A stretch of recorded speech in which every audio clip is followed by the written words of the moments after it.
Kita membaca ayat pertama sampai ayat yang ke-10. Ibrani pasal yang kelima, ayat pertama sampai ayat yang ke-10. Silakan.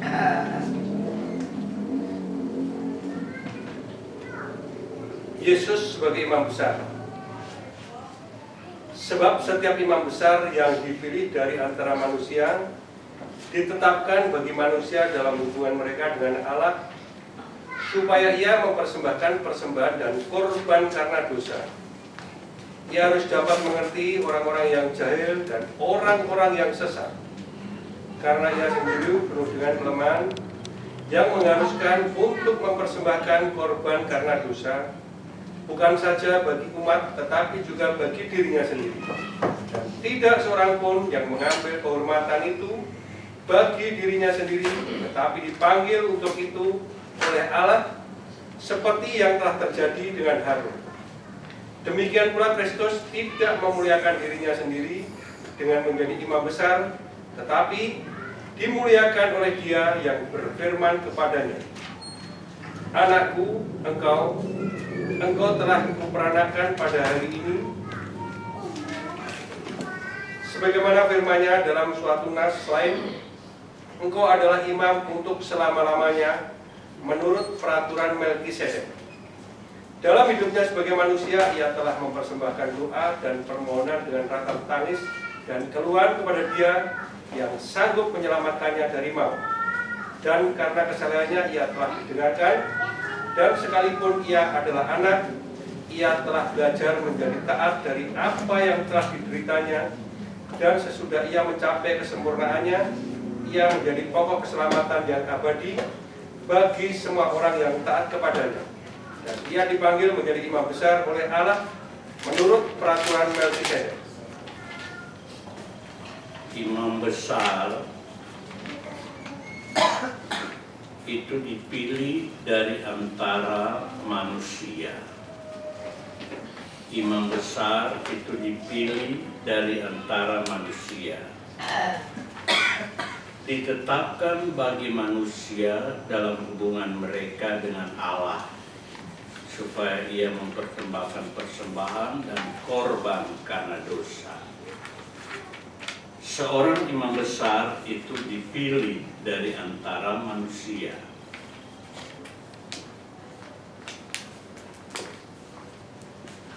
Harun, imam besar, itu dipilih dari antara manusia. Tuhan Yesus Kristus juga imam besar itu dipilih dari antara manusia. Sebagaimana Harun dipilih oleh Allah, Tuhan Yesus Kristus juga dipilih oleh Allah. Pada ayat 4 dikatakan, "Dan tidak seorang pun yang mengambil kehormatan itu bagi dirinya sendiri, tetapi dipanggil untuk itu oleh Allah, seperti yang telah terjadi dengan Harun." Harun dipilih oleh Allah. Demikian juga Yesus Kristus. Ya. Pada ayat 3, ia harus dapat mengerti orang-orang jahil dan orang-orang yang sesat. Iya. Dalam terjemahan yang benar,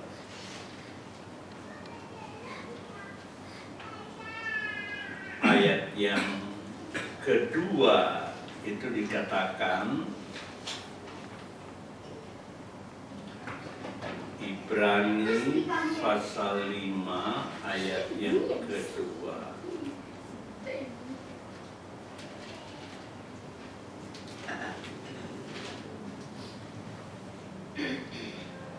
Who can have compassion on the ignorant? Jadi dia harus memiliki belas kasihan. Who can have compassion? Iya. Dan memang Tuhan Yesus memiliki belas kasihan. Ya. Seperti Harun, begitu juga Tuhan. Ya.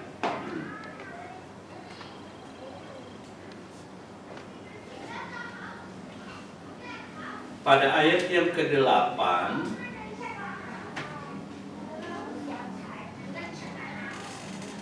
sebagaimana Harun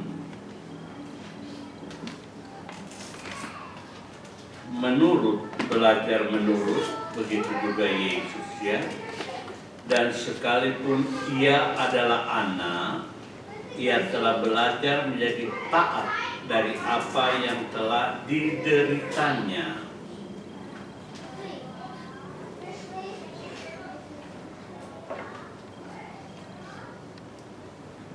Tuhan Yesus menderita, bahkan firman Allah katakan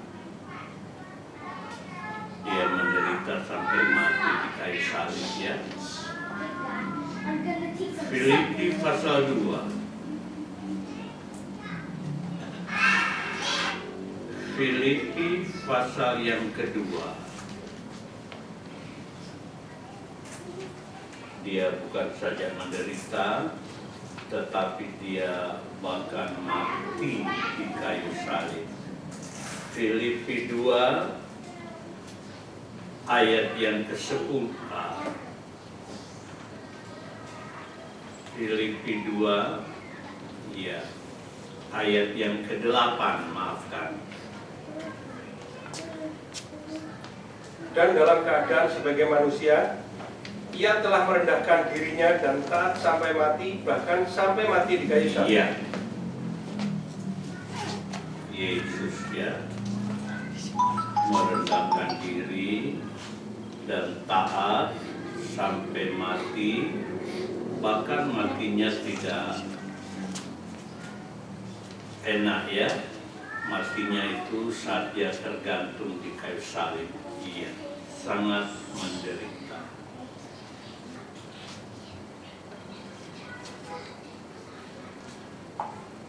Seperti Harun dikatakan dalam Ibrani 5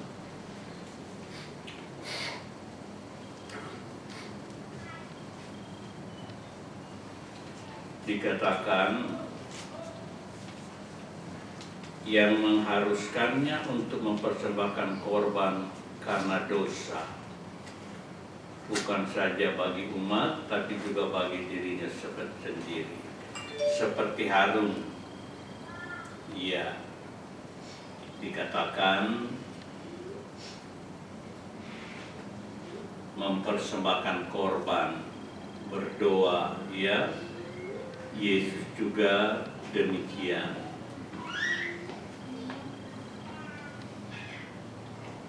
Seperti Harun juga menderita, Yesus juga menderita.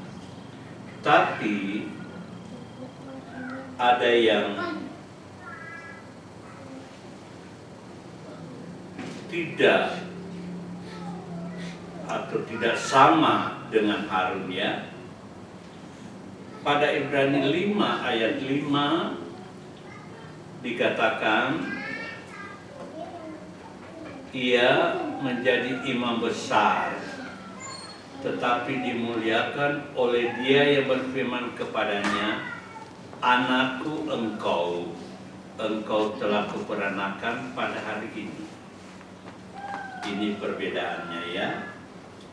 Harun imam besar tapi bukan anak Allah, sedangkan Yesus anak Allah. Perbedaan yang kedua pada ayat 6 Ibrani 5, Yesus sebagai imam besar, ya, menurut peraturan Melkisedek. Melkisedek itu imam Allah Ta'ala, tidak, ya, dikatakan bersilsilah, ya.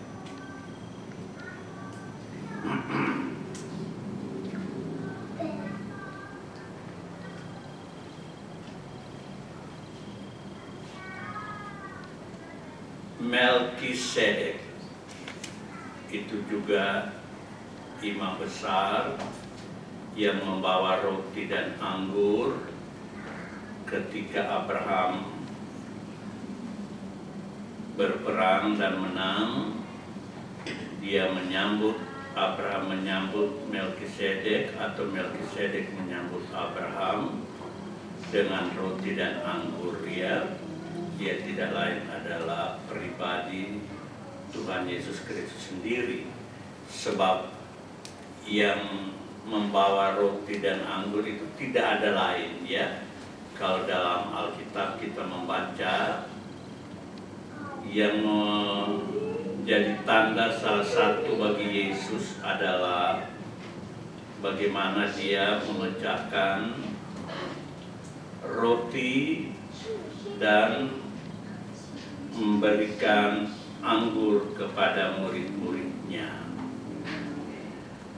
Kejadian 14 ini tentang pertemuan Melkisedek dengan Abraham. Ayat 17 sampai ayat 20. Setelah Abram kembali dari mengalahkan Kedorlaomer dan para raja yang bersama-sama dengan dia, maka keluarlah Raja Sodom menyongsong dia dari lembah Siawe, yakni lembah raja. Melkisedek Raja Salem membawa roti dan anggur. Ia seorang imam Allah yang Maha Tinggi.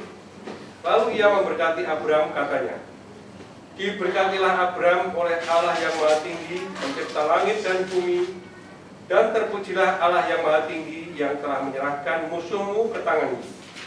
Lalu Abram memberikan kepadanya 1/10 dari semuanya. Saudaraku, yang membawa roti dan anggur itu tidak lain imam besar, ya, yaitu Yesus, ya. Ia memberkati Abram. Ya, Yesus Tuhan itu lebih besar dari Abram. Waktu itu Abram masih bernama Abram. Belum ada perjanjian dengan Allah.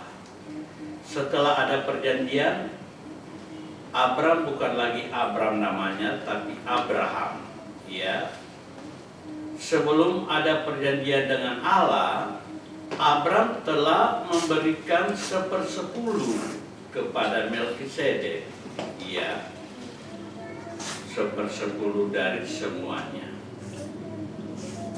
Raja Sodom setelah Abram menang, dia menyambut Abram, tetapi dengan maksud, ya, dikatakan mengambil orang-orang itu, ya. Ini Raja Sodom menunjuk pada dunia, ya. Raja dari dunia ini, dia menginginkan jiwa manusia, ya, dengan menukarkan dengan perkara-perkara dunia. Itu juga sekarang, ya, banyak tanpa disadari oleh anak-anak Tuhan. Iblis menyodorkan kekayaan, perkara-perkara dunia, tetapi meminta nyawanya sebagai balasannya. Ayat 21 sampai 24. Berkatalah Raja Sodom itu kepada Abram, "Berikanlah kepadaku orang-orang itu dan ambillah untukmu harta benda itu."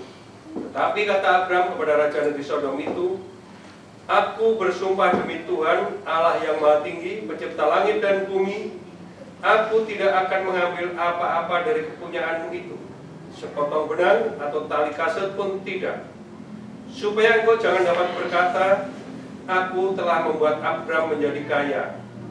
Kalau aku, jangan sekali-kali hanya apa yang telah dimakan oleh bujang-bujang ini, dan juga bagian orang-orang yang pergi bersama-sama dengan aku, yakni Aner, Eskol, dan Mamre, biarlah mereka itu mengambil bagiannya masing-masing." Iya. cara dari Raja Sodom. Sodom itu menuju pada dunia. Cara dari Raja Dunia, yaitu iblis, itu menukarkan manusia, jiwa manusia dengan perkara-perkara dunia, kekayaan dan sebagainya, ya, harta benda dikatakan. Saudaraku, itu yang iblis tawarkan kepada Yesus. Iblis katakan pada Tuhan, pada pencobaan yang ketiga, iblis menunjukkan Tuhan dibawa ke gunung yang sangat tinggi, dan kemudian iblis menunjukkan kepada Yesus seluruh kerajaan dunia dengan segala kemuliaannya, dan itu kemudian ditawarkan kepada Yesus. Semua ini aku berikan kepadamu asal engkau menyembah aku. Nah, ini cara dari iblis, ya, yaitu menukarkan perkara dunia dengan nyawa manusia, ya, dan banyak manusia terperdaya, ya, sehingga tidak menyadari, ya, iblis merampas jiwanya. Mereka bekerja dengan susah payah semata-mata untuk mendapatkan perkara-perkara dunia, ya. Padahal perkara-perkara dunia itu, apapun yang kita makan, apapun yang kita minum, kita pakai, firman Allah katakan, semua itu diberikan oleh Bapa. Jikalau kita mencari dulu kerajaan Allah dan kebenarannya, ya. Itu yang pernah dialami oleh Ayub, ya. Ayub 1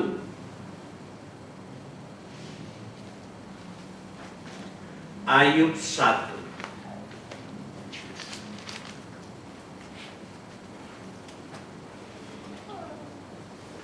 ayat yang ke-7 mulai.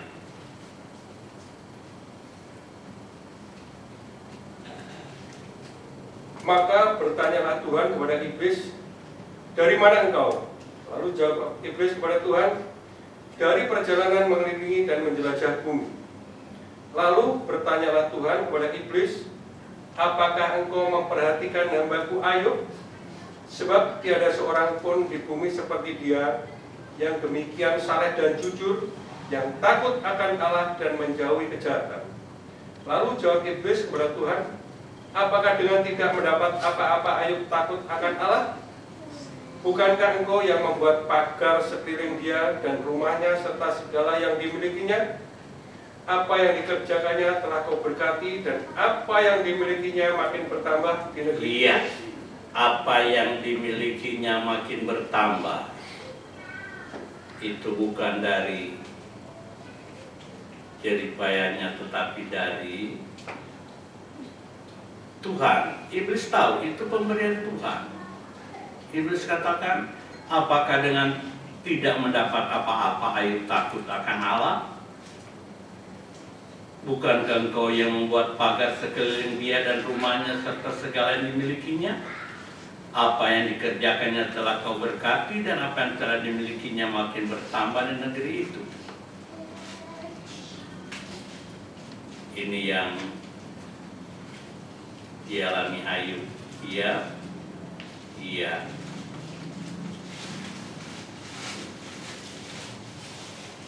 Dia berkelimpahan oleh karena dia takut akan Allah. Iya.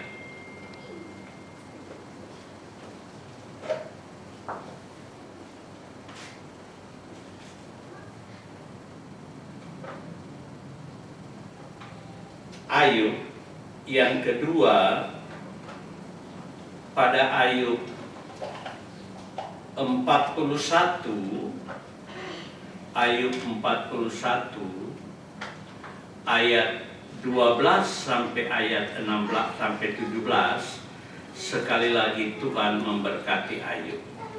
Ayub 41 ayat 12 sampai 17.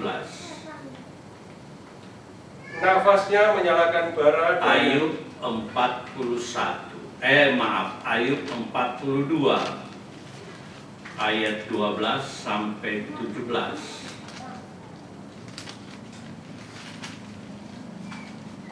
Tuhan memberkati Ayub dalam hidupnya yang selanjutnya lebih daripada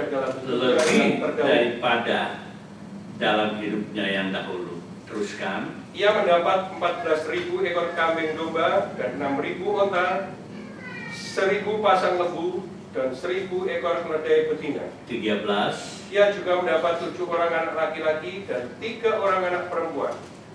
Dan anak perempuan yang pertama diberinya nama Yemima, yang kedua Kesia, dan yang ketiga Kenhapuk. Di seluruh negeri tidak terdapat perempuan yang secantik anak-anak Ayub, dan mereka diberi ayahnya memiliki pusaka di tengah-tengah saudaranya laki-laki. Sesudah itu Ayub masih 140 tahun lamanya. Masih hidup 100. Ia melihat anak-anaknya dan cucu-cucunya sampai keturunan yang keempat. Maka matilah Ayub tua dan lanjut umur. Iya. Firman Allah berkata, orang yang benar itu akan melihat anak dan cucunya itu dialami Ayub, ya. Saudaraku, iblis juga menawarkan kekayaan pada manusia, tetapi menghendaki jiwa manusia itu ya ditukar dengan kekayaan. Tuhan memberkati manusia lebih daripada waktu lalu, seperti dikatakan firman Allah tentang Ayub, ya. Lebih diberkati lebih dari yang dulu, ya.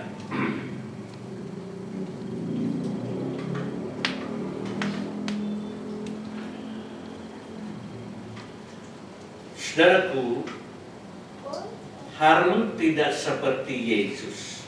Sebab Yesus adalah imam besar menurut Melkisedek. Dan perbedaan yang ketiga, perbedaan yang pertama, dia anak Allah. Ia, sedangkan Harun bukan. Yang kedua, dia imam besar menurut Melkisedek. Iya, yang ketiga, dia menjadi pokok keselamatan yang kekal. Iya. Ibrani 5 ayat yang ke-9.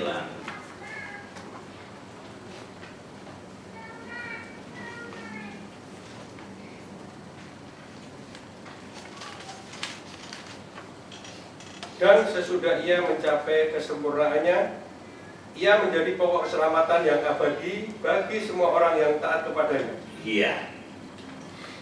Itu tidak pada Harun, ya, tapi pada Yesus. Perbedaannya dari Yesus, ya. Pada ayat yang kedua dari Ibrani 5, ia harus mempunyai belas kasihan. Itu terjemahan yang benar, ya. Who can have compassion? Yang memiliki belas kasihan.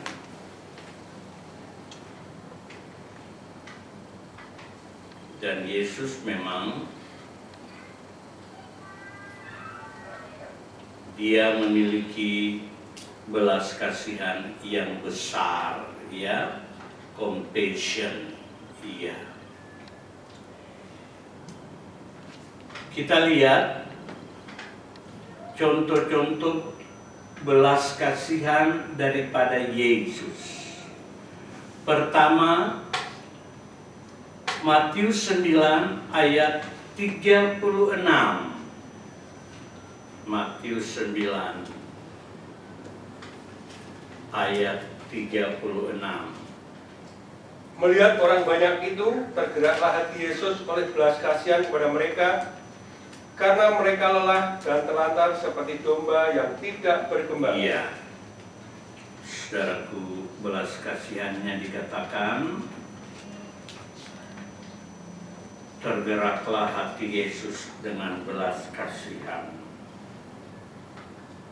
karena dia melihat orang banyak itu lelah, ya, orang banyak itu lelah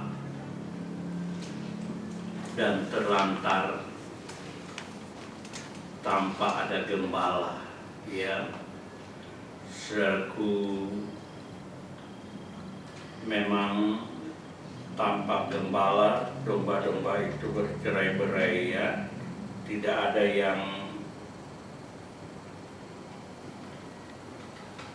menyertai, memimpin, membela, memelihara, ya.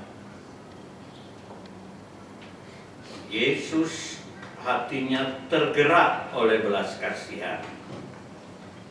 Saudaraku, kalau kita lihat sekarang banyak umat Tuhan di daerah-daerah yang bergolak atau kacau, seringkali tidak tergembala, ya. Iya, kita memang tidak bisa berbuat apa-apa, tetapi jangan khawatir, ada yang hatinya tergerak oleh belas kasihan.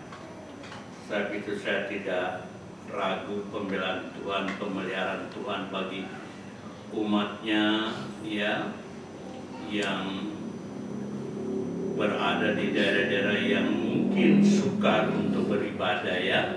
Ya.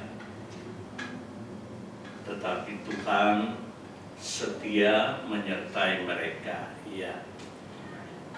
Belas kasihan yang kedua, Tuhan tunjukkan kepada orang banyak yang sakit. Matius 14 ayat 14. Matius 14 ayat 14. Ketika Yesus mendarat, ia melihat orang banyak yang besar jumlahnya, maka tergeraklah hatinya oleh belas kasihan kepada mereka, dan ia menyembuhkan mereka yang sakit. Iya, ini janji daripada Allah. Orang yang mengikuti Yesus, ya, diperhatikan oleh Tuhan, dan dikatakan jika ada di antara mereka yang sakit, maka Tuhan menyembuhkan mereka, ya. Yang ketiga,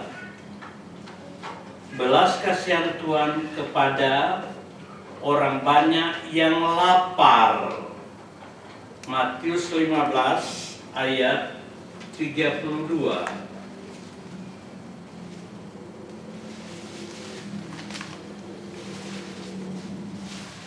Lalu Yesus memanggil murid-muridnya dan berkata, hatiku tergerak oleh belas kasihan kepada orang banyak ini. Sudah 3 hari mereka mengikuti aku dan mereka tidak mempunyai makanan. Aku tidak mau menyuruh mereka pulang dengan lapar, nanti mereka pingsan di jalan. Iya, hati Tuhan tergerak oleh belas kasihan kepada orang banyak yang Tuhan tahu lapar. Iya.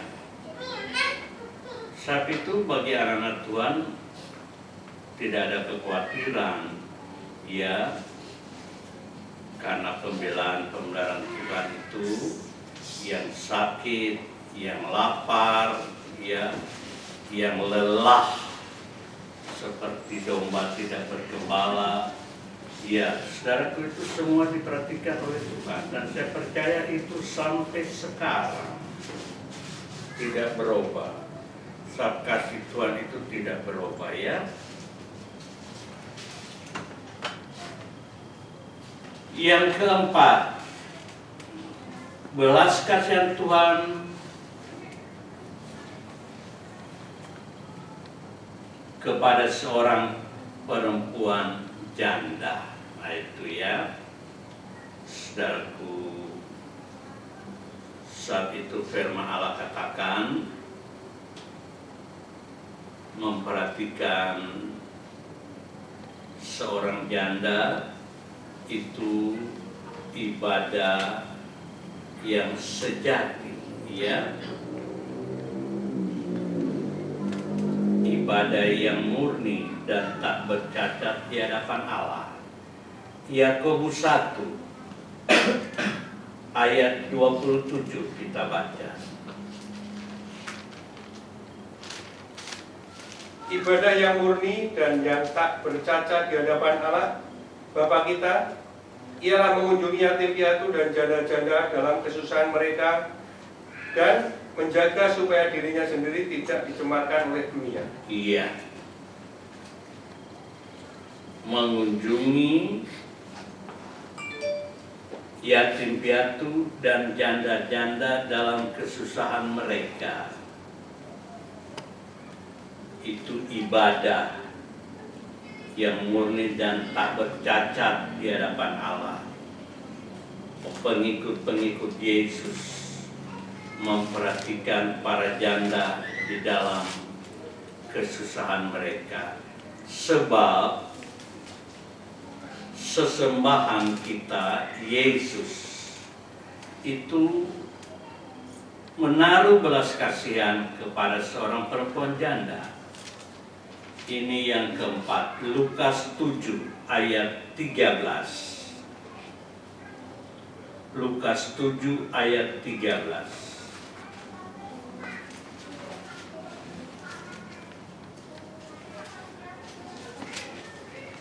Dan ketika Tuhan melihat janda itu, tergeraklah hatinya oleh belas kasihan, lalu ia berkata kepadanya, jangan menangis. Iya,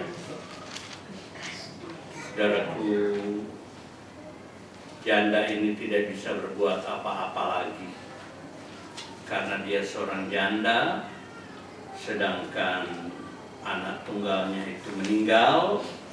Ya, banyak orang yang dari kota itu menyertai janda itu, tetapi tidak bisa berbuat apa-apa. Tapi ketika ya bertemu Yesus, saya katakan bertemu Yesus, memang karena Yesus sendiri yang saya percaya Tuhan Yesus yang menemui janda itu, bukan janda itu yang menemui Yesus, tapi Tuhan Yesus sendiri yang menemui janda itu. Iya, dan tergeraklah hatinya oleh belas kasihan, dan ia memperhatikan kebutuhan janda itu. Iya, anak itu bangun dan duduk dan mulai berkata-kata, dan Yesus menyerahkannya kepada ibunya. Ayat 15.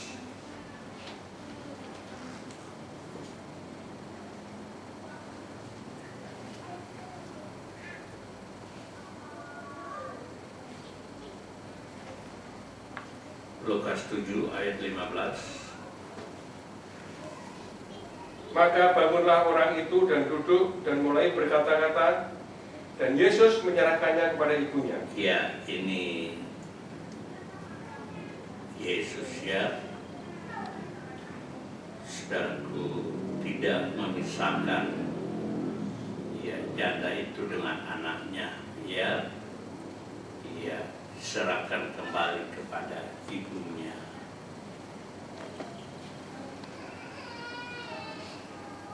Yang kelima, Yesus menaruh belas kasihan kepada seorang yang sakit kusta. Markus 1 ayat 41. Markus 1 ayat 41. Maka tergeraklah hatinya oleh belas kasihan. Lalu ia mengulurkan tangannya menjamah orang itu dan berkata kepadanya, "Aku mau, jadilah engkau tahir." Iya, Tuhan menaruh belas kasihan pada orang yang sakit kusta. Ya, kusta itu dosa. Tuhan menaruh belas kasihan kepada manusia yang berdosa. Sebab itu dia rela mati di kayu salib, menumpahkan darahnya untuk menebus orang-orang berdosa, menebus kita dari dosa kita. Dosa menguasai seseorang, memperhamba orang itu melakukan keinginannya, ya firman Allah katakan. Tapi Yesus menebus kita dari segala dosa-dosa kita. Sebab itu, untuk supaya dosa itu hilang dari kita, tidak ada tuntutan dan sebagainya, tidak ada lain kecuali kita datang pada Yesus. Dan memang firman Allah katakan ada satu cara yang sangat mudah, ya, sangat mudah untuk seseorang itu terlepas dari dosanya, yaitu baptisan air, ya. Roma 6 ayat 3 dan ayat 4.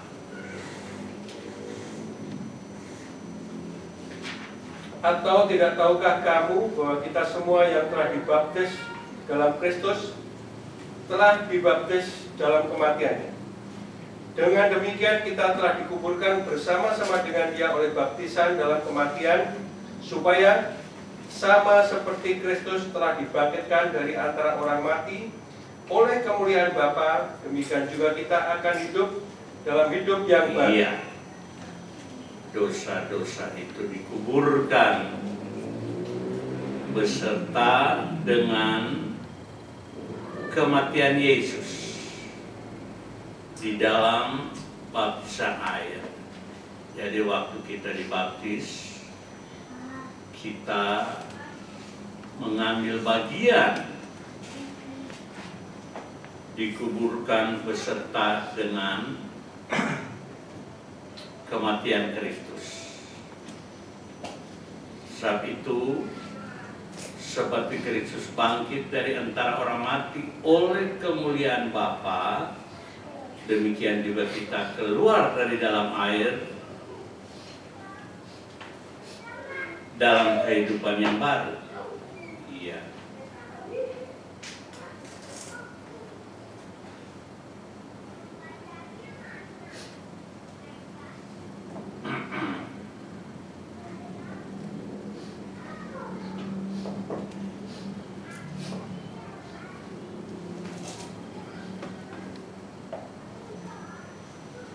Yang keenam, belas kasihan Tuhan kepada seorang bapa, ya. Markus 9 ayat 22 dan 23.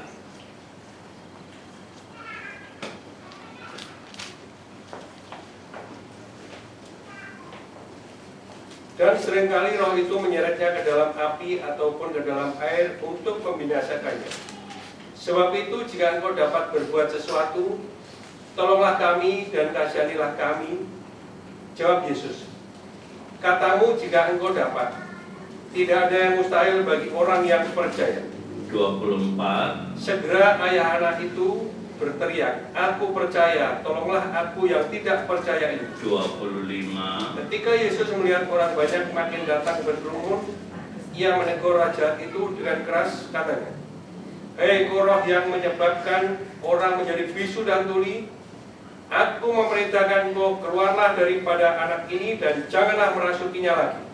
26. Lalu keluarlah roh itu sambil berteriak dan menggoncang-goncang anak itu dengan hebatnya. Anak itu kelihatannya seperti orang mati sehingga banyak orang yang berkata, ia sudah mati. 27. Tapi Yesus memegang tangan anak itu dan membangunkannya, lalu ia bangkit sendiri. Iya, dia bangkit sendiri. Iya. Ayat 29. Ketika Yesus sudah di rumah dan murid-muridnya sendirian dengan dia, bertanyalah mereka, mengapa kami tidak dapat mengusir roh itu? Jawabnya kepada mereka, jenis ini tidak dapat diusir kecuali dengan doa dan berpuasa. Iya, itu ada tambahan yang benar ya. Kecuali doa dan puasa. Itu sebabnya ada saatnya perlu bagi kita ya berpuasa. Berpuasa itu bukan saja orang tidak makan atau tidak minum, tidak pakai, bukan ya. Seringkali anak-anak Tuhan ya mengalami kekurangan dan sebagainya. Sebenarnya waktu-waktu itu Tuhan menghendaki supaya kita menahan diri kita, menahan diri dari keinginan. Itu puasa ya.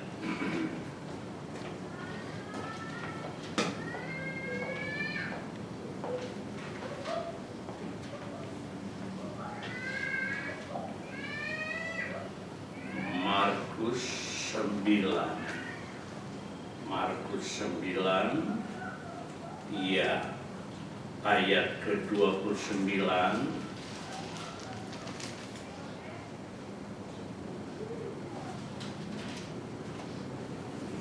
mengatakan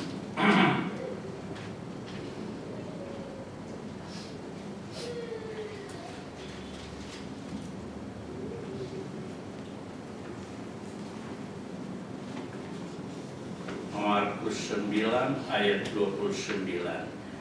And he said unto them, this kind can come forth by nothing, but by prayer and fasting. Ya, oleh doa dan puasa. Iya. Yang ketujuh, belas kasihan Tuhan kepada seorang yang dirasuk setan. Markus 5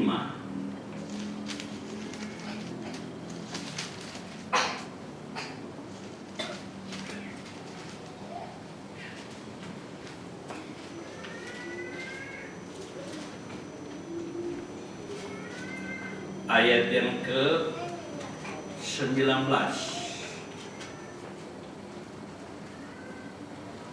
Yesus tidak memperkenankannya, tetapi ia berkata kepada orang itu, pulanglah ke rumahmu kepada orang-orang sekampungmu dan beritahukanlah kepada mereka segala sesuatu yang telah diperbuat oleh Tuhan atasmu dan bagaimana ia telah mengasihi. Menaruh belas kasihan ya, dia mengusir setan.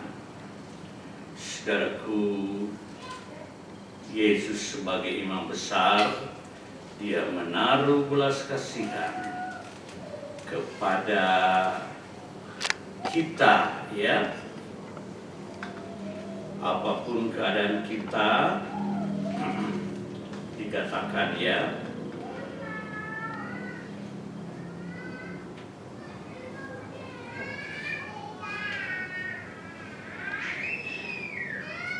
Ibrani pasal 4 ayat 15.